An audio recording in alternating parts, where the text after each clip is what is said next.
Satu sendok soto Betawi Engkong Herman bisa membuat nyawamu ikut tenggelam di dalam kuahnya.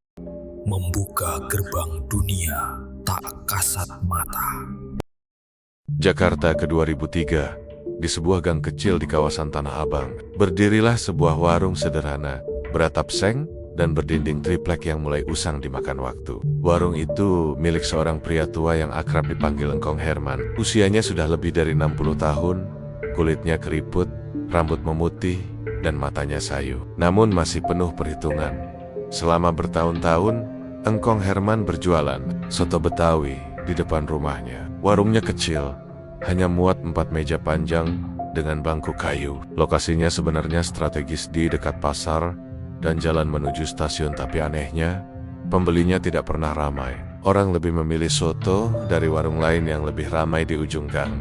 Setiap hari, Engkong Herman membuka warung pukul 9 pagi. Ia memotong daging sapi dengan pisau tumpul, menjerang kuah santan, dan menunggu pembeli yang entah kapan datangnya. Hari demi hari berlalu seperti itu, hingga wajahnya kerap tampak murung.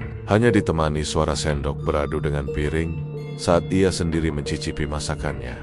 Namun, semua berubah suatu malam di awal bulan Juli. Malam itu, warga melihat Engkong Herman menutup warungnya lebih awal dari biasanya. Ia merapikan gerobak dengan cepat, lalu berjalan tergesa sambil membawa sebuah panci besar yang ditutup rapat. Ada bau aneh yang menyeruak dari dalamnya, bau amis yang bercampur aroma rempah tajam. Tak ada yang tahu kemana ia pergi malam itu. Keesokan harinya, warung Engkong Herman tiba-tiba ramai. Orang-orang yang lewat mengaku mencium aroma soto yang luar biasa harum, seperti ada sesuatu yang memanggil mereka. Dalam waktu kurang dari sejam, semua meja penuh. Pelanggan yang awalnya cuma berniat mencicipi, malah memesan porsi kedua bahkan ketiga. Mereka memuji dagingnya yang empuk luar biasa, kuahnya gurih, dan ada rasa unik yang tak bisa dijelaskan. "Ini soto apa, Kong? Rasanya kayak bikin nagih," kata seorang pembeli sambil menyeruput kuah hingga tetes terakhir. Engkong Herman hanya tersenyum tipis. "Resep lama, Nak. Warisan keluarga," jawabnya singkat, lalu kembali ke dapur. Sejak hari itu, warung yang tadinya sepi berubah menjadi pusat keramaian di gang tersebut. Orang dari kampung lain mulai datang. Sopir angkot, pedagang pasar, bahkan pegawai kantoran dari jalan besar rela masuk gang sempit hanya untuk makan soto itu. Namun, ada hal yang membuat beberapa tetangga gelisah. Setiap kali warung penuh, bau amis samar bercampur kuah soto ikut terbawa angin. Bagi sebagian orang, baunya mengingatkan pada darah segar. Tapi karena rasanya terlalu nikmat, keluhan itu tenggelam di antara pujian. Warungnya kini buka sampai larut malam. Anehnya, meski pembeli membludak, stok daging di dapurnya tidak pernah habis. Bahkan, beberapa warga yang iseng mengintip ke dapur mengaku melihat panci besar di sudut ruangan yang tak pernah kosong. Suatu sore, seorang anak kecil bernama Sandi yang biasa bermain leong-leong di dekat warung berlari pulang ketakutan. Ia bercerita pada ibunya bahwa saat mengintip ke dapur lewat celah papan, ia melihat Engkong Herman memasukkan sesuatu yang besar dan berbentuk aneh ke dalam panci. Ia tak bisa memastikan apa itu, tapi ia bersumpah melihat yari-yari manusia yang menggantung sebelum tenggelam ke dalam kuah mendidih. Ibunya menganggap itu cuma imajinasi anak kecil, tapi malamnya saat ia lewat depan warung, ia melihat tatapan Engkong Herman menembus kegelapan, seolah tahu kalau ia sedang membicarakannya. Senyumnya terlalu lama, terlalu kaku, seperti tidak wajar bagi seorang manusia. Popularitas warung itu terus naik. Bahkan di minggu kedua, ada orang kaya yang menawarkan untuk membeli resep sotonya seharga puluhan juta. Tapi Engkong Herman menolak mento-menta, mengatakan bahwa resep ini tak bisa dijual, hanya bisa diwariskan. Meski semua tampak berjalan lancar, beberapa tanda aneh mulai muncul. Pelanggan yang sering datang mulai bermimpi buruk. Mereka mengaku mimpi berada di sebuah sungai penuh darah, dan di tengah sungai itu Engkong Herman berdiri sambil mengaduk panci besar. Setiap kali mereka mendekat, Engkong akan menawari mereka semangkuk soto, dan siapapun yang menerimanya akan tenggelam ke dalam kuah panas itu. Satu persatu warga yang dulunya jarang keluar rumah mulai datang ke warung, seperti tertarik oleh kekuatan tak kasat mata. Dan anehnya, wajah-wajah mereka mulai terlihat pucat, mata cekung, dan bibir membiru. Tapi mereka tetap datang setiap hari, seolah tak bisa berhenti. Puncaknya terjadi pada suatu malam hujan deras. Saat semua meja penuh, petir menyambar di kejauhan, membuat lampu di warung berkedip. Sesaat, semua orang bersumpah melihat bayangan di belakang Engkong Herman, sosok tinggi kurus dengan tangan panjang menjuntai, berdiri di samping panci dan mengaduknya perlahan. Begitu lampu kembali normal, sosok itu lenyap, dan Engkong Herman hanya tersenyum seolah tak ada yang terjadi. Tak ada yang berani bertanya lebih jauh malam itu. Namun, satu hal pasti, sejak malam itulah tak seorang pun di kampung berani makan soto di tempat lain. Seolah Engkong Herman telah menemukan cara untuk mengikat lidah, perut, dan jiwa setiap orang yang menyentuh kuah buatannya. Dan semua berawal dari malam saat ia membawa panci besar itu pergi, entah kemana. Seiring berjalannya waktu, nama soto Betawi Engkong Herman semakin meluas. Pembeli berdatangan dari berbagai penjuru Jakarta. Bahkan ada yang rela menempuh perjalanan 1 jam hanya untuk makan di warungnya. Namun di balik aroma gurih kuah santan dan daging empuk yang selalu tersedia, mulai beredar bisik-bisik di antara warga lama kampung itu. Mereka yang mengenal Engkong Herman sejak dulu tahu, ia hanyalah pedagang biasa tanpa keahlian memasak yang luar biasa. Bahkan, banyak yang masih ingat dulu sotonya hambar, dagingnya alot, dan kuahnya cepat basi. Perubahan rasa yang mendadak sempurna ini terasa tidak masuk akal. Sampai suatu sore, seorang tetua kampung bernama Pak Adang bercerita di pos ronda. Sambil menatap kosong, "Aku pernah lihat sendiri malam itu, sebelum warungnya ramai. Dia pergi ke Jakarta Utara, ke sebuah gang yang orang biasa tak berani masuk." Pak Adang bercerita bahwa ia pulang larut malam dari melaut dan melewati terminal tua di daerah Ancol.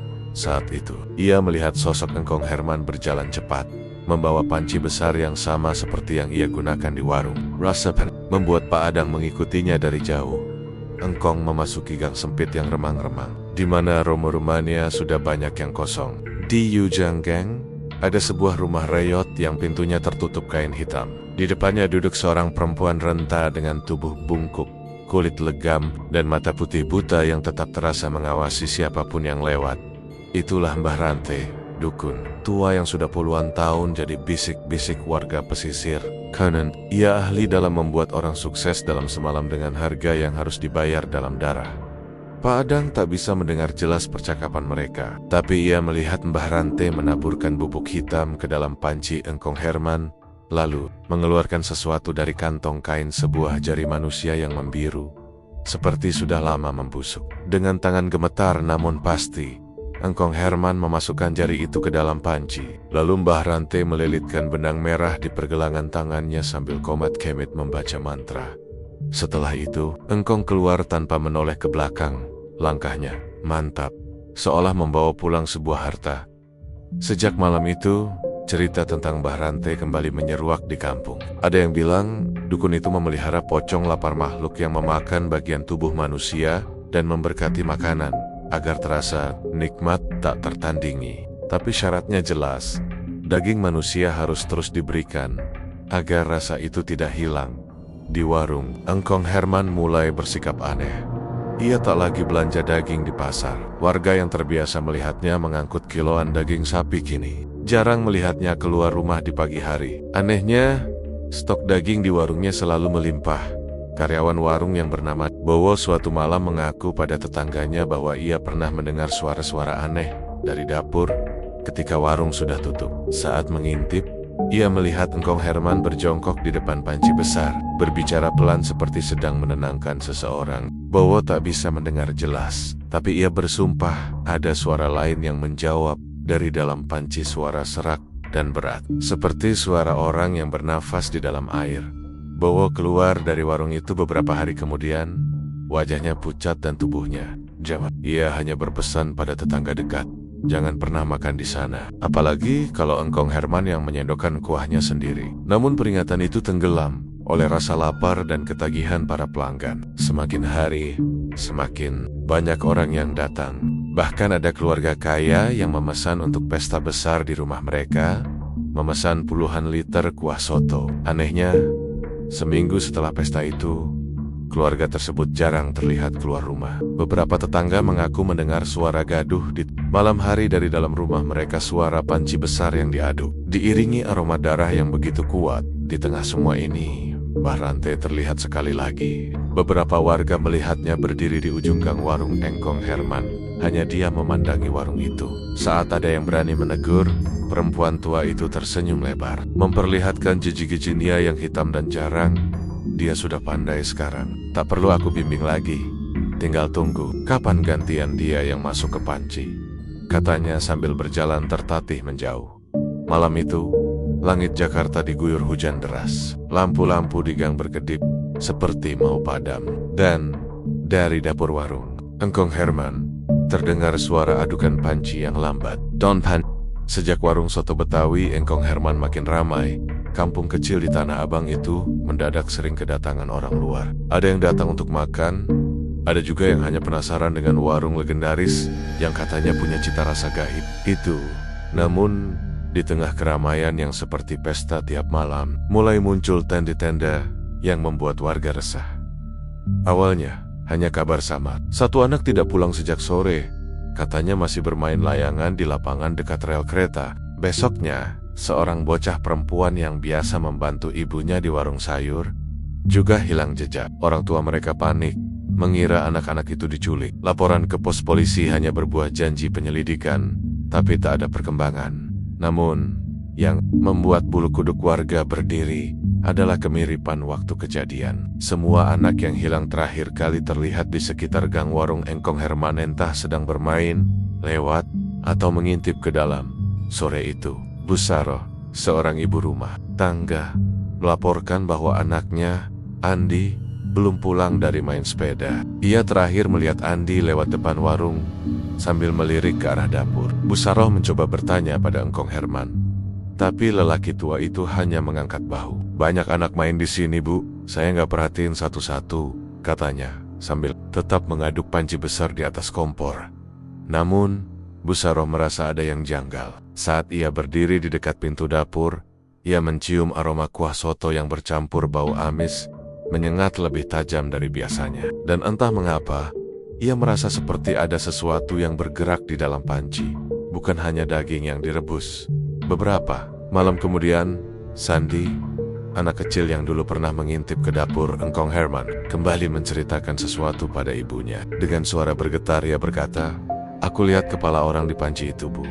Matanya merem, tapi kayak masih hidup." Edbik berusaha menenangkan Sandi, menganggap itu mimpi buruk. Tapi malam berikutnya, 3 anak lain menghilang.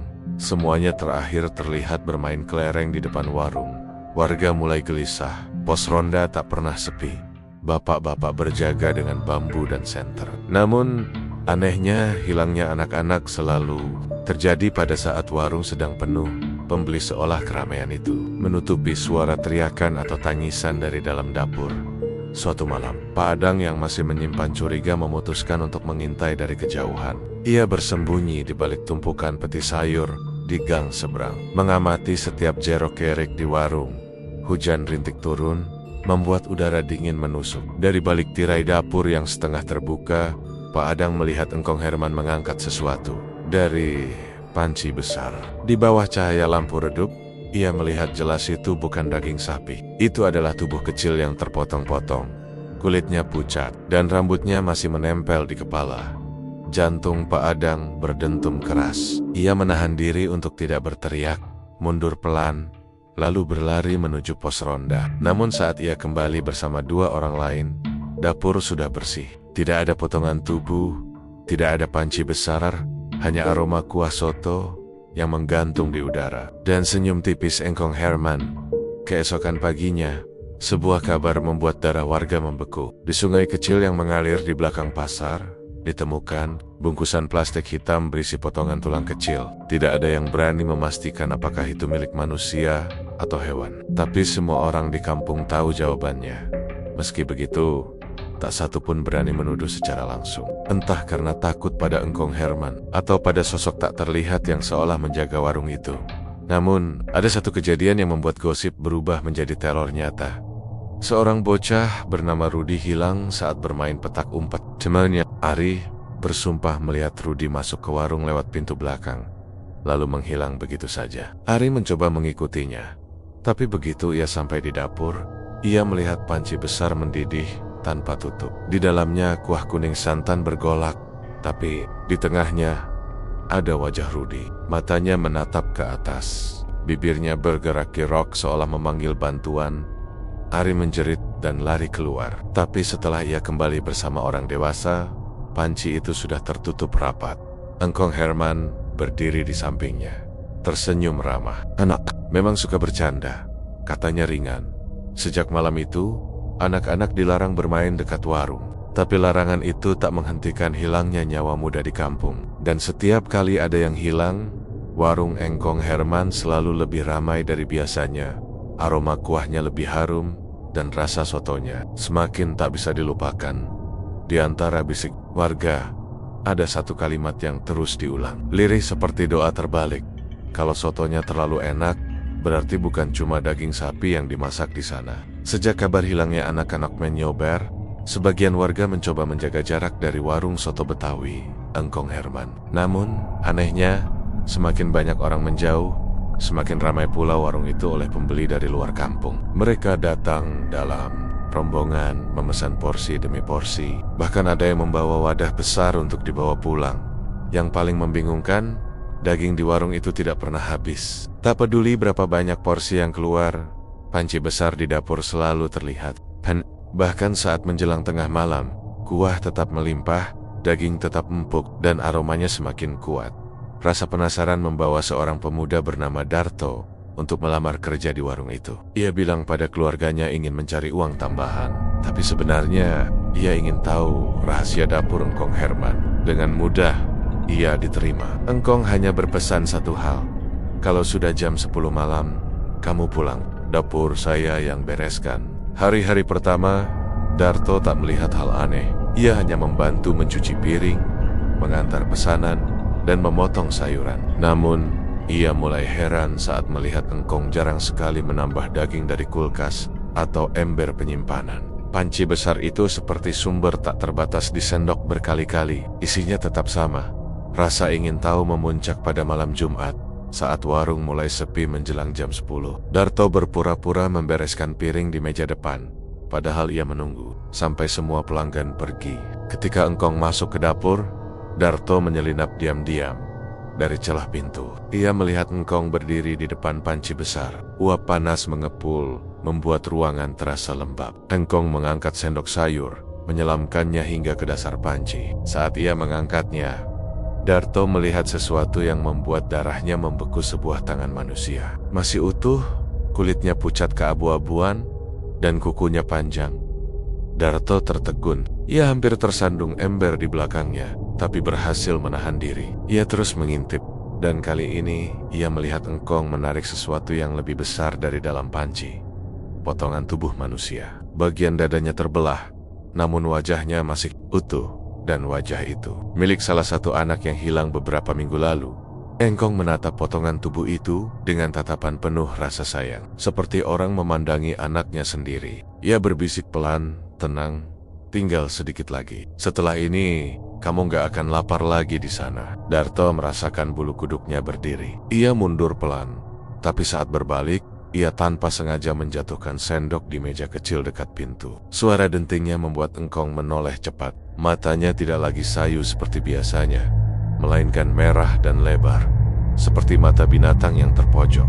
"Kamu lihat apa tuh?" Suaranya berat, serak, tapi dingin. Darto gugup, mencoba mengarang alasan. Saya cuma mau nanya, ini piring-piring mau dicuci sekarang apa besok, Kong?" Engkong tersenyum. Senyum yang terlalu lebar memperlihatkan gigi-giginya yang kecoklatan. "Besok saja, kamu pulang sekarang.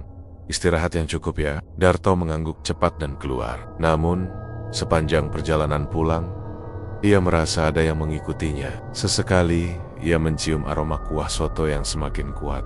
Padahal ia sudah jauh dari warung. Saat ia menoleh ke belakang, tak ada siapa-siapa. Hanya bayangan panjang yang bergerak di dinding. Meski tak ada sumber cahaya di sana. Keesokan harinya, Darto memutuskan untuk tidak kembali bekerja. Ia mencoba menghindari Engkong, tapi malam itu, ibunya mendapat kunjungan. Engkong datang membawa 2 mangkuk besar soto. Katanya sebagai ucapan terima kasih untuk bantuan Darto kemarin. Darto menolak memakannya, tapi ibunya bersikeras. Ia hanya bisa menatap, merasa mual saat melihat ibunya menyeruput kuah itu dengan lahap, lalu tersenyum seperti orang yang baru merasakan surga. Hari-hari berikutnya, Darto sering terbangun tengah malam. Dari jendela kamarnya, ia bisa melihat sosok Engkong Herman berdiri di ujung gang, menatap ke arah rumahnya. Kadang, ia membawa sendok sayur panjang, kadang panci kecil yang mengeluarkan uap, dan setiap kali Darto berkedip, sosok itu hilang. Tapi aroma kuah soto selalu tertinggal di udara. Sementara itu, di warung, daging tetap tak pernah habis. Bahkan ada pembeli yang iseng menghitung ia makan porsi keempatnya malam itu, dan masih melihat potongan daging besar di setiap sendoknya. Seolah panci itu diberkahi kelimpahan abadi, tapi tidak ada yang mau tahu dari mana kelimpahan itu berasal. Karena di kampung itu, semua orang diam, lebih memilih kenyang daripada kebenaran. Sejak warung soto Betawi Engkong Herman menjadi terkenal, selalu saja ada keramaian yang tak pernah surut. Siang atau malam, kursi selalu penuh. Namun, ada satu hal yang mulai diperhatikan warga kampung. Keberadaan seorang pengunjung misterius yang selalu duduk di sudut dekat jendela, menghadap keluar. Orang itu selalu datang tepat pukul 8 malam. Tidak pernah lebih cepat atau lebih lambat. Seperti jam biologisnya telah diatur. Ia selalu memakai baju koko putih kusam dan peci hitam yang menutupi sebagian kepalanya. Wajahnya pucat, matanya cekung, dan bibirnya nyaris tak pernah bergerak. Ia tidak pernah berbicara pada siapapun, bahkan kepada Engkong Herman sekalipun. Yang aneh, ia tidak pernah memesan menu seperti pelanggan lain. Ia hanya mengangguk sekali ketika Engkong Herman meletakkan semangkuk soto di depannya. Soto itu selalu tampak berbeda, kuahnya lebih pekat, warnanya lebih gelap, dan aromanya jauh lebih menyengat dibanding soto biasa. Tidak ada yang tahu apa isi mangkuk itu, karena pengunjung misterius itu selalu memakannya pelen-pelen sambil menunduk hingga tak ada satu tetes pun tersisa. Beberapa pelanggan pernah mencoba memperhatikannya dari dekat, tetapi selalu merasa pusing dan mual saat terlalu lama menatapnya. Ada pula yang nekat mengintip ke dalam mangkuk sebelum ia datang. Hasilnya, orang itu jatuh sakit selama seminggu penuh dengan demam tinggi dan mimpi buruk yang sama. Dirinya duduk di sudut warung, memakan daging yang masih berdarah sambil ditatap. Puluhan mata kosong. Konon, kata bisik-bisik warga, pengunjung itu bukan manusia. Ia adalah penunggu atau perantara dari pesugihan Engkong Herman yang bertugas menjemput persembahan setiap malam. Jika ia tidak diberi mangkuk sotonya, maka akan ada nyawa yang harus diganti sebelum tengah malam. Pernah suatu kali, saat hujan deras mengguyur Jakarta dan banjir menggenang, Engkong Herman terlambat membuka warung. Pengunjung misterius itu datang tepat waktu, tetapi meja sudutnya masih kosong. Mangkuk belum tersaji. Engkong yang panik langsung menyuruh cucunya menyiapkan semangkuk soto spesial. Namun sebelum mangkuk itu tersaji, pengunjung itu sudah menoleh.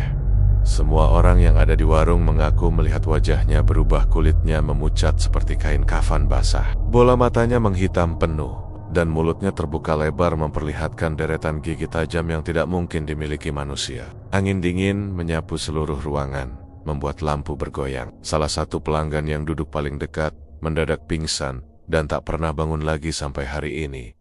Sejak malam itu, tidak ada seorang pun yang berani duduk di kursi sudut itu, kecuali pengunjung misterius tersebut. Bahkan di siang hari, kursi itu selalu kosong, seolah ada aura yang membuat orang enggan mendekat. Beberapa kali anak kecil yang tidak tahu aturan mencoba duduk di sana, tapi mereka selalu menangis ketakutan tanpa alasan jelas. Lalu demam keesokan harinya. Engkong Herman sendiri tidak pernah mau menjawab jika ada yang bertanya tentang pengunjung tersebut. Ia hanya tersenyum kaku, lalu mengalihkan pembicaraan. Namun, mata tuanya menyiratkan rasa takut yang sangat dalam, seakan ia sendiri tidak sepenuhnya mengendalikan apa yang terjadi di warungnya. Suatu malam, seorang pemuda pemberani dari kampung mencoba menantang takdir. Ia duduk di kursi sudut itu sebelum pukul 8 malam, dengan tujuan ingin melihat apa yang akan terjadi. Warga kampung yang penasaran berdatangan, pura-pura makan sambil mengawasi. Tepat pukul 8, pengunjung misterius Namun kali ini ia berhenti di depan pintu, menatap pemuda itu tanpa berkedip. Udara dalam warung mendadak membeku. Tanpa berkata apapun, ia berjalan perlahan mendekat. Pemuda itu mulai merasa kaku, tubuhnya seperti dibekukan. Begitu pengunjung itu berdiri di hadapannya, semua lampu di warung padam. Dalam gelap, terdengar suara mangkuk pecah, lalu suara sesuatu yang basah jatuh ke lantai. Ketika lampu kembali menyala, kursi sudut itu kosong.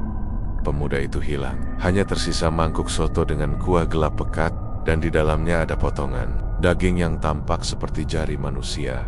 Sejak kejadian itu, tidak ada satupun warga yang berani menantang keberadaan pengunjung misterius itu lagi. Mereka tahu, ia adalah bagian dari harga yang harus dibayar demi kesuksesan warung soto Betawi, Engkong Herman. Dan setiap malam, tepat pukul 8, kursi sudut itu akan terisi kembali dengan pengunjung yang tidak pernah menua dan tidak pernah pergi. Malam itu, udara di Jakarta Timur terasa aneh. Bulan purnama tampak bulat sempurna. Cahayanya pucat kebiruan, menyinari gang kecil tempat warung soto Betawi Engkong Herman berdiri. Jam menunjuk pukul 11 malam, namun warungnya masih buka. Lampu bohlam kuning redup berayun pelan, seolah ada angin yang lewat, meski udara sebenarnya pengap. Di depan warung, kursi panjang yang biasanya untuk pembeli kini kosong, kecuali satu. Meja di sudut yang dihuni sosok misterius berjas hitam. Wajahnya tertutup topi fedora, dan hanya bibirnya yang sesekali terlihat saat tersenyum tipis. Engkong Herman keluar dari dapur sambil mengelap tangannya. Hari ini adalah malam Jumat Kliwon, malam yang ia tunggu sekaligus ia takuti setiap bulan. Tepat tengah malam, ia harus memenuhi perjanjian yang dibuatnya bertahan-tahan, lalu dengan dukun tua di pinggiran Bekasi. Perjanjian yang memberinya kesuksesan luar biasa, tapi juga membebani jiwanya. Waktunya, Kong. Suara itu muncul dari arah meja sudut. Tidak keras, tapi menusuk telinga. Engkong Herman hanya mengangguk. Ia tahu pria itu bukan pelanggan. Biasa dia adalah utusan dari pihak yang menagih janji. Engkong melangkah ke dapur, membuka pintu belakang, dan masuk ke sebuah ruangan kecil yang hanya ia sendiri yang punya kuncinya. Di dalam ruangan itu, terdapat meja kayu tua, sebilah pisau besar, dan sebuah kendi tanah liat berukuran besar yang tertutup kain hitam. Kendi itu bergetar pelan, seperti ada sesuatu yang hidup di dalamnya. Aroma amis bercampur wangi rempah memenuhi ruangan, membuat siapapun yang menghirupnya merasa mual. Engkong Herman duduk bersila di lantai, menatap kendi itu dengan wajah Teng. Ia mulai melantunkan mantra yang diajarkan dukun tua itu. Mantra yang membuat udara seolah mengental dan cahaya lampu temaram menjadi redup. Lalu, perlahan-lahan, kain hitam di atas kendi mulai terangkat sendiri, terlempar ke sudut ruangan. Dari dalam kendi, muncullah uap tebal berwarna merah darah, dan suara rintihan lirih terdengar. Korban malam ini, di mana? Suara dari dalam kendi bertanya. Engkong menelan ludah. Sudah ada. Di depan warung, dia datang setiap malam Jumat Kliwon. Kendi itu bergetar semakin kuat, dan sebuah tangan kurus pucat dengan kuku panjang kotor meraih keluar, lalu kembali menghilang. Engkong tahu, ia harus segera menyiapkan persembahan sebelum tengah malam benar-benar tiba. Ia keluar dari ruangan rahasia itu, melangkah ke meja sudut, dan duduk berhadapan dengan pria berjas hitam. Dia sudah siap menerima, kata pria itu sambil tersenyum. Mata pria itu, yang kini terlihat jelas berwarna merah menyala, seperti bara api. Engkong tidak berani menatap terlalu lama. Mereka berdua kemudian bangkit dan melangkah keluar warung. Di ujung gang, ada seorang anak kecil mungkin usia 9 atau 10 tahun sedang berdiri memegang kantong plastik berisi roti. Anak itu tampak kebingungan, seperti sedang mencari alamat. Nak, sini, mau makan gratis? Engkong memanggilnya dengan suara ramah. Anak itu menatap sebentar, lalu mengangguk dan menghampiri. Tapi sebelum anak itu sempat sampai ke meja, pria berjas hitam sudah berdiri di belakangnya, meletakkan tangannya di bahu sang anak. Wajah anak itu seketika pucat, matanya terbelalak ketakutan, dan tubuhnya menjadi kaku. Dalam hitungan detik, anak itu menghilang lenyap, seperti asap meninggalkan kantong plastik yang jatuh ke tanah. Engkong hanya memungut plastik itu dengan wajah datar. Perjanjian malam ini telah terpenuhi. Ia kembali ke ruangan rahasia dan menuangkan sesuatu dari kendi itu ke dalam panci besar. Cairan merah kental itu langsung bercampur dengan kuah sotonya, membuat aroma masakan semakin menggoda. Malam itu, setiap pembeli yang datang memuji rasa sotonya yang semakin lezat, bahkan lebih nikmat dari biasanya. Namun, mereka tidak tahu, rasa istimewa itu berasal dari perjanjian kelam yang harus dibayar dengan nyawa manusia setiap malam Jumat Kliwon. Di luar warung, pria berjas hitam itu berdiri di ujung gang, menatap bulan purnama sambil tersenyum. Ia tahu, selama Engkong Herman mematuhi perjanjian, warung ini tidak akan pernah sepi. Tapi ia juga tahu, jika suatu malam Engkong gagal memenuhi janji, yang akan menjadi korban bukanlah orang asing. Malam semakin larut. Di kejauhan, terdengar lolongan anjing panjang dan nyaring, seolah memberi salam pada sesuatu yang baru saja. Sementara itu, kendi di ruangan rahasia masih bergetar, seperti tidak sabar menunggu Jumat Kliwon berikutnya. Malam itu, suasana di kampung terasa aneh. Angin bertiup pelan, namun membawa bau yang menusuk hidung. Bukan bau masakan, bukan pula bau got, melainkan aroma anyir yang begitu kental, aroma darah segar. Awalnya, hanya beberapa warga yang menyadari bau itu. Mereka mengira mungkin ada kambing atau ayam yang disembelih di rumah tetangga. Tapi semakin malam, aroma itu semakin kuat dan semakin jauh menjalar. Seakan keluar dari satu titik, lalu merembes ke seluruh gang kecil di belakang. Warung soto Betawi Engkong Herman tampak sepi. Lampu-lampu rumah di sana berkelip redup, dan suara jangkrik terasa lebih keras dari biasanya. Orang-orang yang keluar rumah memegang hidung, sebagian terlihat mual. Astagfirullah, baunya, keluh Bu Mimin, sambil menutup mulut dengan ujung kerudungnya. Aroma itu begitu tajam hingga membuat tenggorokan terasa kering. Namun yang paling mengherankan, bau itu tidak seperti darah yang sudah lama, melainkan segar hangat seakan baru keluar dari tubuh. Beberapa anak muda mencoba mencari sambil mereka berjalan menyusuri gang, menyalakan senter, dan mengikuti arah bau. Anehnya, kemanapun mereka melangkah, bau itu tetap sama kuatnya, seperti menyelimuti udara, bukan berasal dari satu titik tertentu. Sementara itu, di warung Engkong Herman, pengunjung tetap ramai seperti biasa. Anehnya, tak satu pun dari mereka terlihat terganggu oleh bau darah itu. Mereka tetap makan dengan lahap, menyeruput kuah soto hingga tetes terakhir. Bahkan ada yang memesan porsi kedua. Di sudut warung, lelaki misterius yang selalu duduk sendirian itu, yang wajahnya setengah tertutup topi lusuh, terlihat mengamati para pengunjung dengan senyum tipis. Di dapur, Engkong Herman sedang memotong daging. Pisau besar di tangannya bergerak cepat, dan setiap kali mata pisaunya menyentuh permukaan daging, tetesan merah mengalir ke talenan, menimbulkan suara tuk-tuk yang tak biasa. Bau darah di dalam dapur bahkan jauh lebih pekat, seolah memenuhi setiap sudut ruangan. Daging yang ia potong tidak mirip daging sapi, namun bentuknya aneh. Uratnya terlalu besar, warnanya terlalu gelap, dan teksturnya menyerupai otot manusia. Engkong Herman sesekali berhenti, menatap ke arah pintu belakang yang terbuka. Dari sana, terlihat lorong sempit menuju gang. Setiap kali angin malam masuk, bau darah dari dapur warung itu seolah tertiup keluar, menyebar ke seluruh kampung. Bibirnya tersenyum samar, seperti menikmati suasana. Malam ini pasti ramai, gumamnya lirih. Di luar, keresahan warga mulai meningkat. Ada yang mengira mungkin ada orang mati terbunuh dan mayatnya disembunyikan. Beberapa bapak-bapak mulai berkeliling membawa obor dan bambu runcing, mencoba mencari penyebab bau itu. Namun setiap kali mereka mendekat ke arah warung Engkong Herman, entah kenapa langkah mereka melambat. Rasa takut merayap di dada. Seorang pemuda bernama Jaka nekat berjalan mendekati pintu belakang warung. Ia yakin sumber bau itu dari sana. Namun begitu ia mengintip, matanya membelalak. Ia melihat sekilas potongan tubuh yang tidak utuh di atas meja. Bagian pahanya masih utuh dengan kulit menempel. Tapi sebelum ia sempat berteriak, sebuah bayangan hitam menyambar dari dalam, dan semuanya gelap.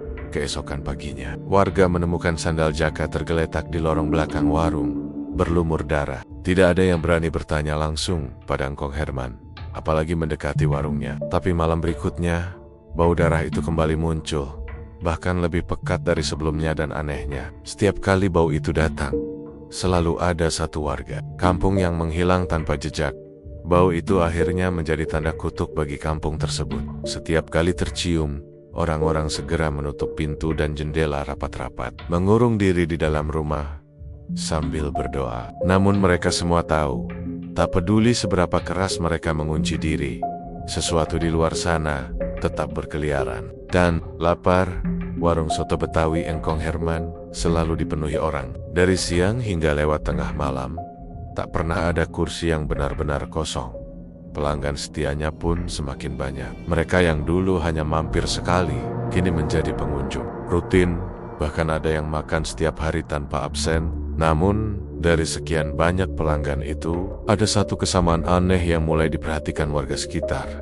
Mereka yang terlalu sering datang, satu persatu mengalami nasib buruk. Mulanya, hal itu hanya dianggap kebetulan. Seorang sopir angkot langganan warung itu tiba-tiba kehilangan pekerjaannya karena juragan angkotnya meninggal dan armadanya dijual. Lalu ada seorang ibu penjual jamu yang tiba-tiba lumpuh separuh badan setelah jatuh di dapur. Disusul seorang pemuda penjaga toko yang mendadak hilang akal, berkeliling kampung sambil mengigau menyebut nama Herman. Herman, dengan suara lirih. Anehnya, semua orang yang terkena musibah itu adalah mereka yang sering terlihat makan di warung Engkong Herman, setidaknya 5 kali dalam seminggu. Namun, karena rasa soto itu begitu nikmat dan bikin candu, orang-orang yang mengetahui hal ini pun tetap tak sanggup menjauh. Bahkan mereka yang sudah melihat sendiri nasib buruk pelanggan lain, tetap saja datang kembali, seolah ada sesuatu yang mengikat mereka. Sampai akhirnya, Wati, seorang gadis berusia 19 tahun yang baru saja bekerja di kios pakaian, mulai merasakan perubahan aneh pada tubuhnya setelah 2 minggu berturut-turut makan di warung tersebut setiap malam. Awalnya hanya mimpi-mimpi ganjil. Dalam tidurnya, ia melihat dirinya duduk di kursi sudut warung, di hadapan mangkuk soto yang mengeluarkan asap pekat berwarna merah darah. Di dalam mangkuk itu, ada potongan-potongan daging yang bergerak-gerak, seperti bernafas. Lalu, di belakangnya, ia selalu merasakan napas hangat yang membuat bulu kuduknya meremang. Tapi ketika menoleh, ia hanya melihat bayangan hitam dengan mata merah menyala. Mimpi itu terus berulang, hingga Wati mulai merasa lapar terus-menerus di dunia nyata. Tak peduli ia makan apa, rasa laparnya tidak pernah hilang. Kecuali ia makan soto Engkong Herman, Wati mulai menjadi pelanggan tetap. Bahkan, pada suatu malam, meski hujan deras dan banjir melanda sebagian gang kampungnya, ia tetap nekat datang ke warung itu. Engkong Herman menyambutnya dengan senyum lebar, menyajikan semangkuk soto yang aromanya begitu menggoda. Namun, malam, saat Wati menyuap sendok pertama, ia merasa seperti ada sesuatu yang melilit perutnya dari dalam. Rasa hangat menjalar, lalu menjadi panas, lalu nyeri. Tapi, di balik rasa sakit itu, ada kenikmatan yang membuatnya tak ingin berhenti makan. Di sudut warung, pengunjung misterius yang selalu duduk diam itu menatapnya lekat-lekat. Matanya yang redup seperti bara api memantulkan wajah Wati yang mulai pucat. Wati terus makan, hingga daging di dalam mangkuknya habis. Tapi, ketika ia memandang kembali mangkuk itu, dagingnya telah terisi lagi. Tanpa sadar, ia makan dan makan, hingga giginya berlumuran cairan merah kental. Beberapa pelanggan lain hanya melirik sebentar, lalu menunduk kembali pada mangkuk masing-masing, seolah mereka sudah terbiasa melihat pemandangan itu. Malam itu, Wati pulang dengan langkah sempoyongan. Di rumah, ia memuntahkan cairan merah bercampur potongan daging yang bergerak-gerak seperti cacing hidup. Ia ingin menjerit, tapi suaranya tercekat. Keesokan paginya, warga menemukan rumah Wati terkunci dari dalam. Saat pintu didobrak, Wati sudah takbeni. Tubuhnya kaku di atas ranjang. Mulutnya terbuka lebar, dan dari tenggorokannya keluar aroma kuat yang mirip soto daging yang baru dimasak. Sejak saat itu, kabar tentang kutukan pelanggan setia semakin meluas. Tapi anehnya, bukannya membuat orang menjauh, justru semakin banyak yang ingin mencoba. Mereka penasaran, ingin tahu kenikmatan soto yang konon membuat orang rela mempertaruhkan nyawa. Dan di sudut warung, pengunjung misterius itu selalu ada, menunggu mangsa berikutnya dengan tatapan sabar. Hujan turun deras malam itu, membasahi setiap sudut kampung. Angin dingin merayap di antara celah-celah rumah, membawa aroma anyir yang pekat dan menusuk hidung. Warung soto Betawi, Engkong Herman, masih berdiri dengan lampu kuning remang yang menyala redup seperti cahaya lilin di tengah kegelapan. Namun malam ini berbeda. Tak ada pengunjung yang berkokap-kekap riang atau sendok yang beradu dengan mangkuk. Hanya ada keheningan yang mencekam. Di dalam warung, Engkong Herman duduk mematung di kursinya. Matanya menatap kosong ke arah pintu, seakan menunggu seseorang yang tak kunjung datang. Tangan keriputnya menggenggam sebuah mangkuk besar, penuh dengan kuah kental berwarna pekat. Uap panasnya naik perlahan, bercampur dengan aroma gurih yang kali ini terasa. Ini bukan gurih yang biasa membuat orang lapar, melainkan gurih yang menyimpan bau besi dan amis darah di dalamnya. Di pojok warung, kursi yang selalu ditempati pengunjung misterius itu malam ini kosong. Hanya ada genangan air di lantai seperti bikas seseorang yang baru saja pergi dengan cepat. Kampung sudah lama resah. Anak-anak hilang, hewan ternak lenyap tanpa jejak, dan beberapa pelanggan tetap warung mulai sakit parah tanpa sebab. Semua mata mulai mengarah pada Engkong Herman. Mereka mulai berbisik-bisik, membicarakan pesugihan yang konon ia jalani. Bahkan ada yang mengatakan kalau warung itu tidak seharusnya ada lagi, bahwa malam ini harus menjadi malam terakhirnya. Sekelompok warga yang dipimpin oleh Pak RT datang dengan obor dan parang. Langkah mereka berat tapi mantap, menyusuri gang sempit yang basah. Mereka berhenti di depan warung. "Kong, keluar Kong!" teriak salah satu warga dengan suara bergetar. Tak ada jawaban. Salah satu dari mereka memberanikan diri membuka pintu. Begitu pintu terbuka, bau amis darah langsung menyergap, membuat beberapa warga mundur sambil menutup hidung. Tidak, mereka melihat panci besar yang biasa digunakan untuk merebus daging, namun malam ini penuh dengan potongan tubuh yang jelas bukan milik sapi. Tangan, kaki, bahkan kepala anak-anak yang hilang itu mengambang di dalam kuah. Beberapa warga langsung muntah, sebagian lagi menjerit histeris. Namun Kong Herman tetap duduk di kursinya, tersenyum tipis. "Kalian datang tepat waktu," katanya pelan. Suaranya berat dan serak. Malam ini dia harus makan. Tiba-tiba lampu di warung berkedip-kedip, lalu mati total.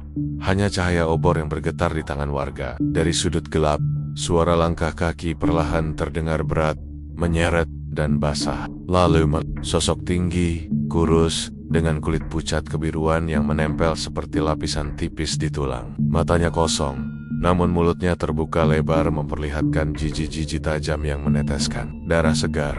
Itu adalah pengunjung misterius yang selalu duduk di sudut warung, kini berdiri di tengah ruangan. Setiap langkahnya membuat lantai basah oleh cairan merah gelap. Warga yang mencoba menyerangnya mendapati parang mereka patah seperti lidi. Sosok itu bergerak cepat, meraih salah satu warga dan menggigit lehernya hingga darah muncrat membasahi meja.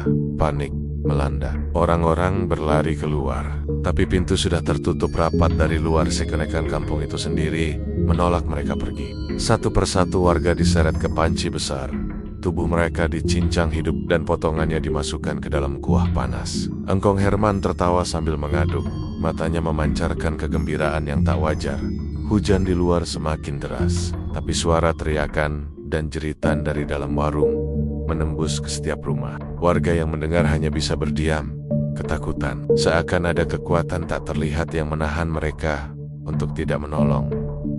Menjelang subuh, warung itu kembali sunyi. Pintu terbuka perlahan, dan dari dalam keluar Engkong Herman yang membawa mangkuk soto, disusul oleh sosok mengerikan itu. Namun saat cahaya pertama matahari menyentuh mereka, keduanya menghilang seperti asap.